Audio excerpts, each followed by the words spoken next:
Today I'm going to review the NOEVSBIG Fume Extractor to see if it's actually a good product for soldering and DIY projects. So let's see if it actually cleans the air or if it just blows smoke. You like that, didn't you? Alright, let's get started. I did a PubMed search and found over 60 scientific articles dating back to the 1960s that investigate the health effects of soldering fumes, especially those containing colophony or pine resin. These studies link solder fumes to serious issues like occupational asthma, lung damage, and even reproductive toxicity. It's interesting that the number of publications peaked in certain decades, and this shows that the issue has been recognized in industrial hygiene for decades, yet it's still overlooked in many hobbyist spaces today, including my own. I'm not a medical professional, so this isn't health advice. I'm just sharing what I've learned through research and personal experience, and if you're like me, you've done your fair share of soldering in a room with little to no ventilation. And this is why a fume extractor like the NOEVSBIG, even a basic one, can be a smart choice for anyone who solders regularly. Now, it won't catch all the VOCs, but it's a lot better than breathing fumes straight off the iron. This was a free product. The seller reached out to me and asked if I would review this, and they put no stipulations on the review. They just said, I can't wait to see the video that you create. So I don't do many reviews, but this one really resonated with my channel, and I thought, hey, maybe you guys would be interested in this as well. Here's the Amazon post for it. It's currently $45. This is the 8.3 inch model, and that measurement does include the handle. There are a couple pieces of paper insert. There's a thank you note, some information on other products they have, and the other sheet has some specs on it for the fan. It comes with 3 easy to replace carbon filters. They remove smoke, soldering fumes, pyrography smoke, flux smoke, odor from soldering stations, workstations, nails, paint, stuff like that. And these carbon filters come in a square shape, and they're just a little over 6 inches. So this box came with 3 replacement filters and then the fan with a filter.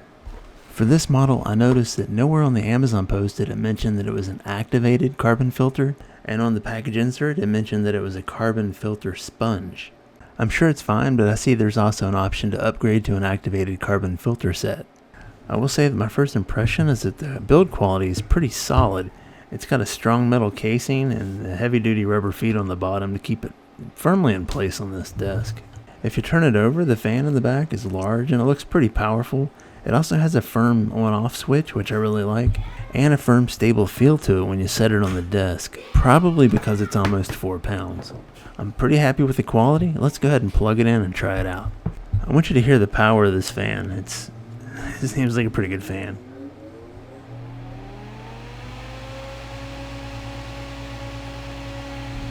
Yeah, it's definitely putting out a lot of air.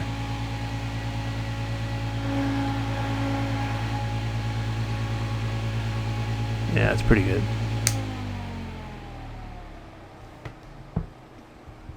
And replacing the filter is pretty easy too. You just slide it back in. It's very flexible.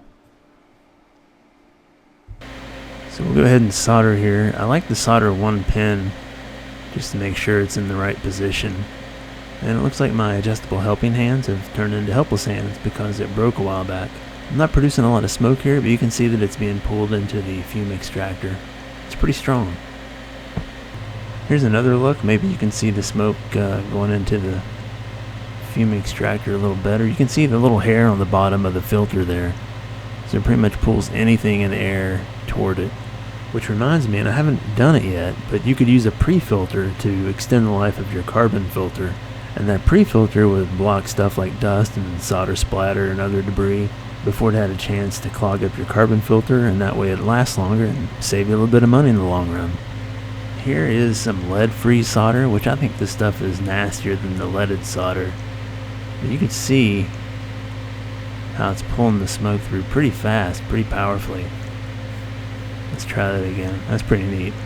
And you can see the dirt that's collecting down there at the bottom as the smoke is going through the filter.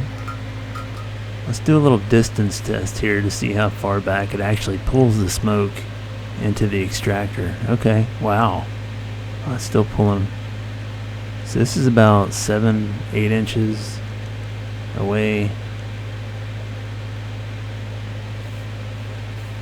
Okay. And this is about 11 inches back here. And it's not directly through the filter, but toward that direction. Yeah. So it's pretty powerful. I'm impressed. You can see here that I took it back about 11.5 inches and it was still pulling smoke through the filter. So yeah, it's pretty strong. Overall, the filter is built well, and I feel like it would do a good job for light to moderate soldering. And the suction's strong. It's powered by a fan that spins at 3,300 RPM. And the filter material does feel like decent quality. Now the fan isn't silent, but it's also not distracting while you work either. Now while it won't remove all VOCs, it does help by pulling the smoke away from your face while you're capturing larger particles and odors. It is definitely better than having nothing at all, especially if you work in a small workspace.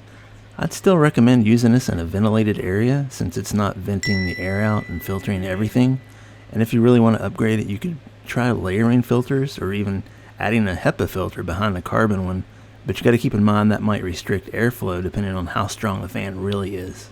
Thank you for watching. I hope this was helpful. If you enjoyed the video, be sure to like by clicking the thumbs up, and also subscribe if you enjoy this type of stuff, and share it with somebody who it may help, may find benefit out of it, and I'll see you again with another video.